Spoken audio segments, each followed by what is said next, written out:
सभी दृष्टिबाधित रेल कर्मचारियों का मेरे इस मंच पर स्वागत है। साथियों, आज हम रेलवे में जो विभिन्न प्रकार की छुट्टियां दी जाती हैं इनके विषय में बात करेंगे। हम इनके इतिहास में न जाते हुए वर्तमान में प्रचलित छुट्टियों के विषय में बात करेंगे। तो उम्मीद है आप सभी का इससे ज्ञानवर्धन होगा। मूल रूप से इन छुट्टियों को हम दो भागों में विभाजित कर सकते हैं। पहली गैर अभिलेखित छुट्टियां और अभिलेखित छुट्टियां, यानी नॉन रिकॉर्डेड लीव्स और रिकॉर्डेड लीव्स। तो आइए जानते हैं गैर अभिलेखित छुट्टियां क्या होती हैं। वे छुट्टियां जो केवल वर्ष भर के लिए बरकरार रखी जाती हैं और पूरे सेवा काल के लिए जारी नहीं रखी जाती हैं, उन्हें हम गैर अभिलेखित छुट्टियां या नॉन रिकॉर्डेड लीव्स कहते हैं। जैसे आकस्मिक अवकाश या सीएल, विशेष आकस्मिक अवकाश या एसपीसीएल, और जितनी भी राजपत्रित छुट्टियां आती हैं जो कैलेंडर वर्ष में, और क्षतिपूरक अवकाश जिसे हम सीआर कहते हैं। ये सभी छुट्टियां नॉन रिकॉर्डेड होती हैं, यानी एक वर्ष के लिए ही आपके खाते में रहती हैं। अगर एक वर्ष में आपने उनका इस्तेमाल नहीं किया, वो बची हुई हैं, तो अगला वर्ष यानी 1 जनवरी से वो रद्द मान ली जाती हैं, फिर नया खाता चलता है। अभिलेखित छुट्टियां या रिकॉर्डेड लीव, ये वो छुट्टियां हैं जो पूरे सेवा काल के लिए दर्ज की जाती हैं। इनके प्रकार हैं एलएपी या औसत वेतन छुट्टी, एलएचएपी या अर्ध औसत वेतन छुट्टी, सीसीएल या चाइल्ड केयर लीव जिसे हम शिशु देखभाल छुट्टी भी कहते हैं, मैटरनिटी लीव यानी मातृत्व अवकाश छुट्टी, पैटर्निटी लीव यानी पैतृक अवकाश छुट्टी, कम्यूटेड लीव, स्टडी लीव यानी अध्ययन अवकाश छुट्टी,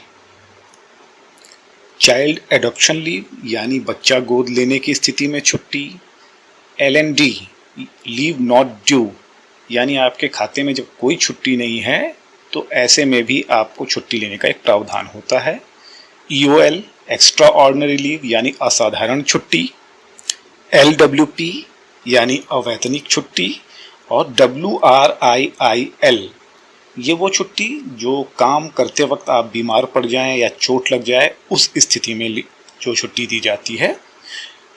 इसे हम हर्ट एंड ड्यूटी भी कहते हैं आम भाषा में। तो ये कुछ छुट्टियों के प्रकार थे जो आपको मैंने बताए। अब आइए एक एक करके हम संक्षेप में इन सभी छुट्टियों के बारे में जानेंगे। सीएल यानी आकस्मिक अवकाश। आकस्मिक अवकाश वो छुट्टी है जो एक रेल कर्मचारी वर्ष में कभी भी एक सादे कागज पर आवेदन करके ले सकता है। जिन इकाइयों में 8 दिन की सीएल है, वहां दृष्टिबाधित रेल कर्मचारियों को 12 सीएल मिलती है। वह जिन इकाइयों में 10 दिन की आकस्मिक अवकाश है नॉर्मल लोगों को, वहां दृष्टिबाधित रेल कर्मियों को 14 दिन की सीएल दी जाती है। ये सीएल किसी भी अन्य छुट्टी के साथ जोड़ी नहीं जाती है और एक कैलेंडर वर्ष में इनका उपयोग कर लेने पर यदि बची हुई सीएल है तो वो अगले साल रद्द हो जाती है। स्पेशल सीएल या विशेष आकस्मिक अवकाश। खेल प्रतियोगिताओं में भाग लेने के लिए, संघ की बैठक में शामिल होने के लिए, स्काउट और गाइड में भाग लेने के लिए, सहकारी समिति की बैठक में शामिल होने के लिए स्पेशल सीएल दी जाती है। ट्रैकिंग आदि में भाग लेने के लिए भी विशेष सीएल स्वीकृत की जाती है। 30 दिनों तक की विशेष सीएल देने का अधिकार डीआरएम या उनके समकक्ष अधिकारी को प्राप्त होता है। 90 दिनों तक की विशेष सीएल की मंजूरी का अधिकार जीएम का होता है और 90 दिनों से अधिक की विशेष आकस्मिक अवकाश के लिए रेलवे बोर्ड की मंजूरी लेना आवश्यक होता है। प्रतिपूरक अवकाश या सीआर।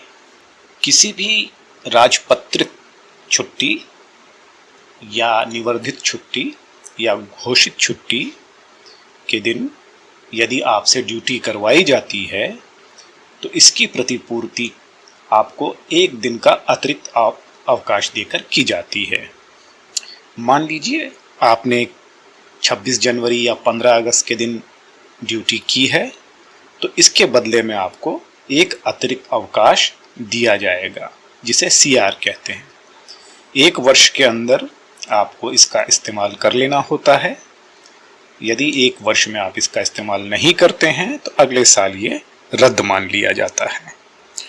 आइए अब बात कर लेते हैं अभिलेखित छुट्टियां यानी रिकॉर्डेड लीव्स के बारे में। LAP यानी लीव ऑन एवरेज पे, इसे औसत वेतन छुट्टी भी कहा जाता है। एक रेल कर्मचारी इसके लिए फॉर्म भरता है, जिसे LAP फॉर्म कहा जाता है। वो फॉर्म भर के उस पर कारण दिखाते हुए LAP छुट्टी ले सकता है। साल भर के सेवा काल में हम प्रति माह 2.5 दिन की दर से 30 दिन की LAP अर्जित करते हैं। इसे अर्जित अवकाश भी कहा जाता है। इसके साथ ही हम 20 दिन की LHAP यानी लीव ऑन हाफ एवरेज पे भी अर्जित करते हैं। ये छुट्टियां साल में 2 बार हमारे छुट्टी खाते में जमा की जाती हैं। 1 जनवरी को 15 दिन व 1 जुलाई को 15 दिन। इसी तरह LHAP 1 जनवरी को 10 दिन और 1 जुलाई को 10 दिन हमारे छुट्टी खाते में जमा की जाती है। 1 जनवरी को मिली हुई 15 दिनों की LAP और 10 दिन की LHAP में से 30 जून को बची हुई LAP और LHAP 1 जुलाई को अग्रिम रूप से मिलने वाली 15 दिन की LAP और 10 दिन की LHAP के साथ जोड़ दी जाती है। इसी तरह 31 दिसंबर तक बची हुई LAP और LHAP 1 जनवरी को जोड़ दी जाती है। इस तरह ये छुट्टियां हमारे खाते में जमा होती रहती हैं। एक कर्मचारी अपने छुट्टी खाते में अधिकतम 300 दिनों तक की LAP अर्जित कर सकता है।